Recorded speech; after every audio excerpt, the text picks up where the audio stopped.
Little doggies. Hello. Hello. They're following us now.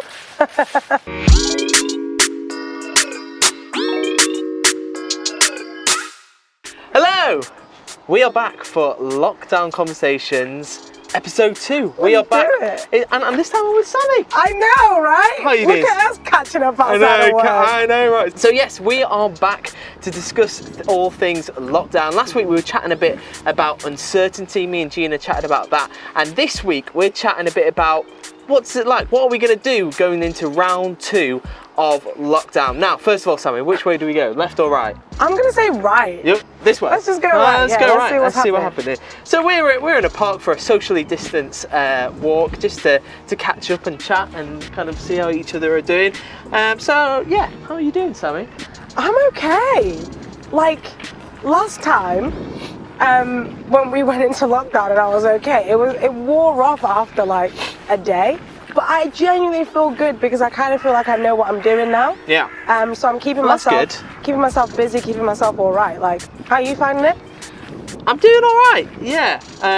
I'm still doing a little bit of work, so that's good. And then spending a bit of time with my wife. Oh, that's lovely. So that's nice. So Sammy, did you see last week's High Live? Yeah, I did. All right. So you might have noticed we've started a brand new thing called Lockdown Lifelines. Okay. And the very first week we got tips on how to survive lockdown. Last week I got people to send in their very best jokes, like the best material they had. Oh no, so I'm Joe. just wondering, what do you have a joke for us? Okay, right. So we're on this walk, right? Yeah. It reminds me of this one time I saw Mummy Tomato and Daddy Tomato and Baby Tomato going on a walk. And you know, the dad got really upset because Baby Tomato was taking his time and he said, "Oh, you, ketchup." Like, ketchup, Poor. but ketchup. That's poor. No? You know, I've never heard that joke before. Oh, guys, put some tomatoes in the chat for me if you thought that was all right. Come on, that was all right. Cool. So, we're in the round 2 of lockdown. It's all kicking off again. I didn't think we would be in this place again. I didn't think we would be. I was kind of waiting for it. You were waiting for it. Yeah. All right. So, how... You mentioned a little bit before that you like lockdown's been okay so far. Like, what have you done to make it feel okay? Like, why does it feel better this time round than it did last time round? I think I am allowing myself to enjoy it. Yeah. And the first time round, because it was such a shock to the system, I started wishing it away. I was like, oh my gosh, I wish this would be over so I could get back to normality and kind of do that. But I feel like time is something that's so priceless for humanity. Everyone, since they've been alive, has been asking, I wish I had more time. I wish I had more time. And now we finally got the time. And I'm kind of trying to use it to do things that I really enjoy, that kind of like make me feel good as well. So, dude, I'm all right, and I'm doing a bit of work as well. So maybe that's why I feel a bit sane. Yeah, but like a little bit of routine. Yeah, I've definitely found having a little bit more of a routine has definitely helped me this time round, rather than kind of just like, slobbing about. What am I going to do today? I'm just going to watch some more Netflix. Or definitely getting into a routine, doing a little bits and pieces like that, I've definitely found super helpful. But one thing I've noticed going into round 2 of lockdown is in the first round of lockdown, there was like this kind of wartime mentality, right? Yeah. Do you get what I mean? Like spirit, like everyone was like in it together. Like the Thursday night claps for the NHS. Did you do that? Were you judging the neighbours that weren't coming out to clap? Oh my days, like we would. I was looking at you, number 35.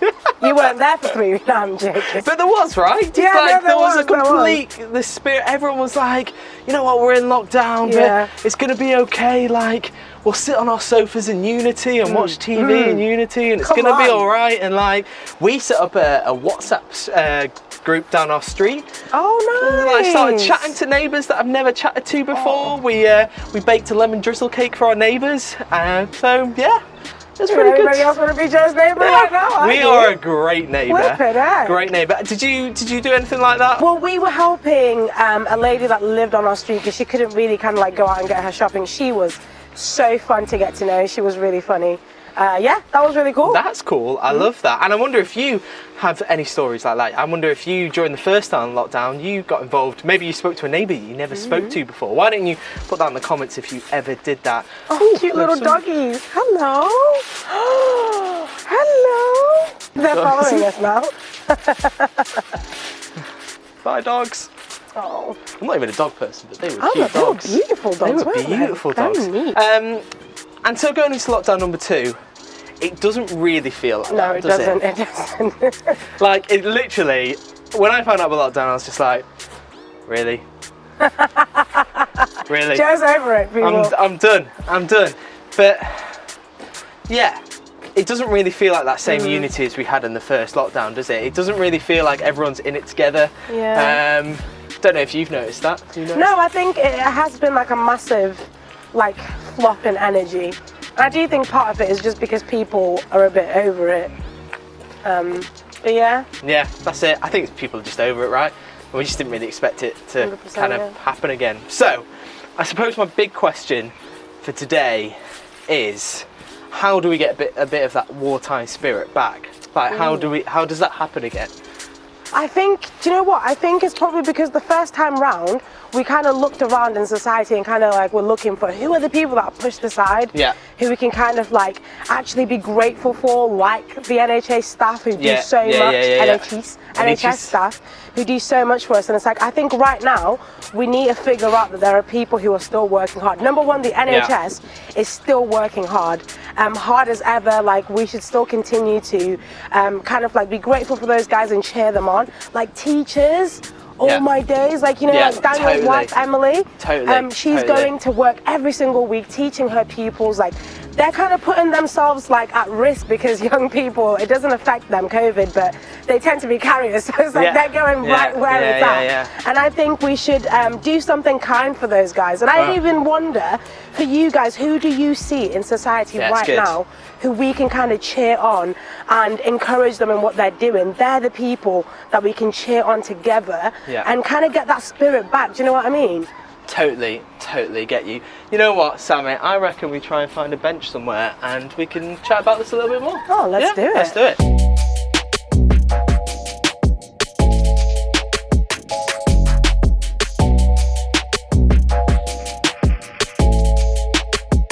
Well, we struggled to find a bench, so we found a log instead. Look how my legs swing, everyone. So, what were we just chatting about? We were chatting about kind of trying to get the wartime spirit sort of vibe back, and kind of talking about helping people as well, weren't we?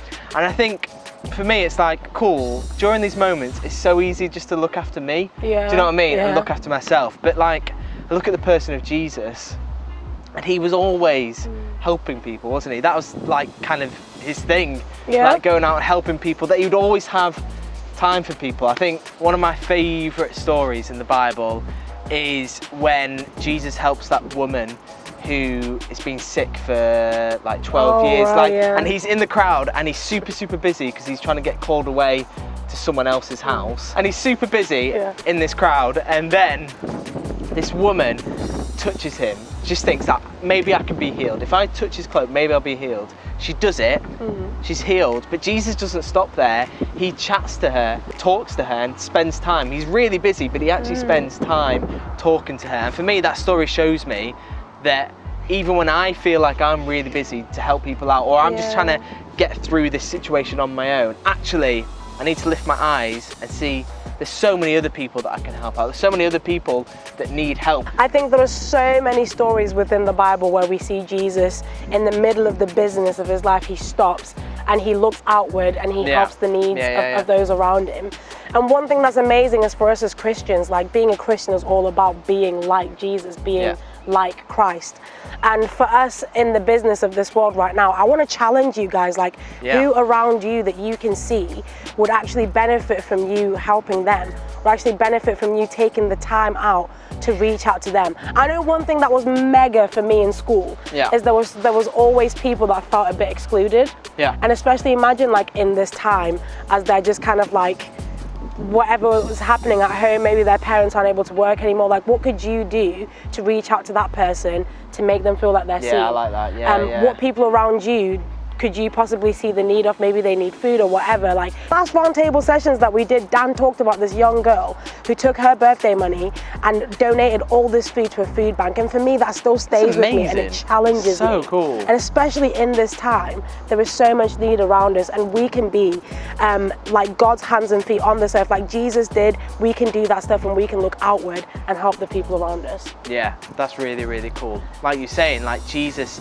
he makes the unseen people seen, right? And the people who'd been forgotten about and on the fringes and out of society, sort of thing. He went to those people and helped them, and so that's for us. We need to do that, don't we? Exactly. We need to reach out to those people. Yes. So I think that's a brilliant challenge, like you were saying, Sammy. Like, how can careful on those dips. Challenge. Why don't we be people who look out for other people? So this next week, my challenge to you is this, is to look outward. Stop looking at yourself maybe, and think, how can I help people this week? Maybe it's baking a cake for a neighbour. Maybe, I've lost Sammy. I'm sorry, I'm messing around.